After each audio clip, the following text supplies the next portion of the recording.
جس طرح ڈھال آپ کر دیتے ہیں جنگ میں برستے ہوئے تیروں کے سامنے، تو وہ تیر ڈھال سے ٹکرا کے گر جاتے ہیں اور آپ کو نقصان نہیں پہنچتا، تو روزہ بھی آتش دوزخ سے ڈھال ہے، جہنم کی آگ سے بچانے والا ہے۔ روزے دار کو اللہ کی خاص رحمت نصیب ہوتی ہیں۔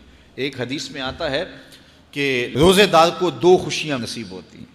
ایک خوشی اسے تب ملتی ہے جب وہ روزہ کھولتا ہے، جب سارے دن کی بھوک اور پیاس کاٹنے کے بعد شام کے لمحے ہوتے ہیں اور پھر روزہ منزل تک پہنچتا ہے، تو کس مسرت اور خوشی اور سرشاری کے عالم میں روزہ دار ہوتا ہے کہ شکر ہے کہ اتنی لمبی اور اتنی سخت گرمی کے ماحول کی شدت کے باوجود اللہ تعالیٰ نے مجھے روب منزل کیا۔ تو اس وقت ایک احساس اس کے ساتھ جڑا ہوتا ہے، اور پھر جب وہ ٹھنڈا اور میٹھا مشروب اپنے کام و دہن میں ٹپکاتا ہے اور وہ ٹھنڈا میٹھا مشروب اس کی رگوں کو تر کرتے ہوئے معدے کی طرف بڑھ رہا ہوتا ہے، اس کی زبان بولے نہ بولے دل اللہ کا شکر ادا کر رہا ہوتا ہے، اس کا ایک ایک عضو بدن رب کا شکرانہ ادا کر رہا ہوتا ہے۔ وہ ٹھنڈا اور میٹھا مشروب رگوں کو تر کرتا ہوا آگے بڑھتا چلا جاتا ہے، لیکن شکرانے کا وہ پیکر بن جاتا ہے۔ وہ ایک مسرت، ایک خوشی کا عالم ہوتا ہے کہ روزہ بھی نب گیا، سارے دن کی تکلیف بھی کٹ گئی، اور اللہ نے مجھے افطار کے لمحوں تک پہنچایا۔ فرمایا روزے دار کو ایک خوشی تب ملتی ہے جب وہ روزہ کھولتا ہے، وَفَرْحَةٌ عِنْدَ لِقَاءِ رَبِّهِ، اور دوسری خوشی روزہ دار کو تب ملے گی جب روزے کے صلے میں اللہ اپنا دیدار عطا فرمائے۔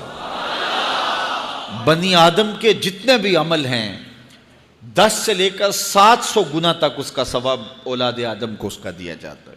جتنا گڑ ڈالو اتنا ہی میٹھا، تو بعض کو 10 گنا، بعض کو 70 گنا، بعض کو 100 گنا، بعض کو 700 گنا، تو 10 سے لے کر 700 گنا تک بندے کے اعمال کا صلہ دیا جاتا ہے۔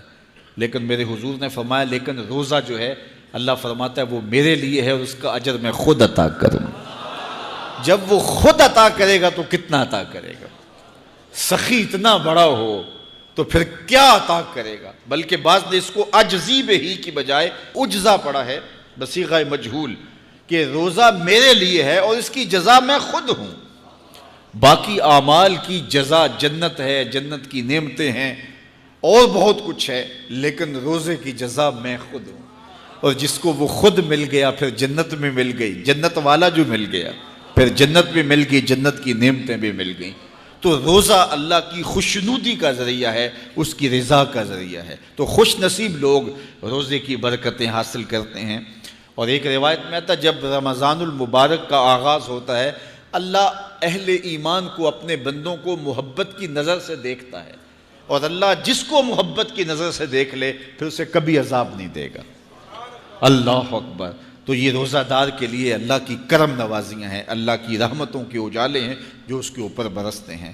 تو میں اور آپ اس ماہ انور کو، اس ماہ نور کو اس طرح سے گزاریں کہ ہمارے اندر کے پاپ دھل جائیں، ہماری غلاظتیں گناہوں کی مٹ جائیں، ہمارا سینہ صاف ہو جائے، ہم اہل ایمان کے لیے کشادہ دل ہو جائیں، ہمیں جو ہے وہ جھوٹ سے، تکبر سے، بخل سے، ریا سے اور دیگر امور بد سے اجتناب کرنے کی عادت پڑ جائے۔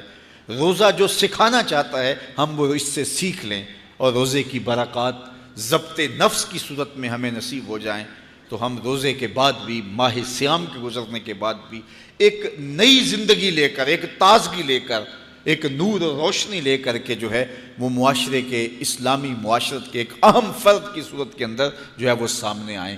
تو اللہ اس ماہ صیام کی برکتیں ہمیں نصیب فرمائے۔ ہر سال مہینہ آتا ہے، گزر جاتا ہے، ہم پورا مہینہ بھوک کاٹتے ہیں اور پھر وہاں کے وہاں ہی کھڑے رہتے ہیں، تو پھر ہمیں سوچنا چاہیے، لیکن اگر تبدیلی آتی ہے تو پھر شکریہ ادا کرنا چاہیے۔ آج کی اس تاریخ میں ہم عزم کر کے اٹھیں کہ ہمارا یہ ماہ صیام ہماری زندگی میں ایک سنگ میل ثابت ہوگا، اور ہم ایک نئے باغپن کے ساتھ، نئے عزم کے ساتھ یہ مہینہ گزاریں گے اور ضبط نفس سیکھیں گے اس مہینے سے۔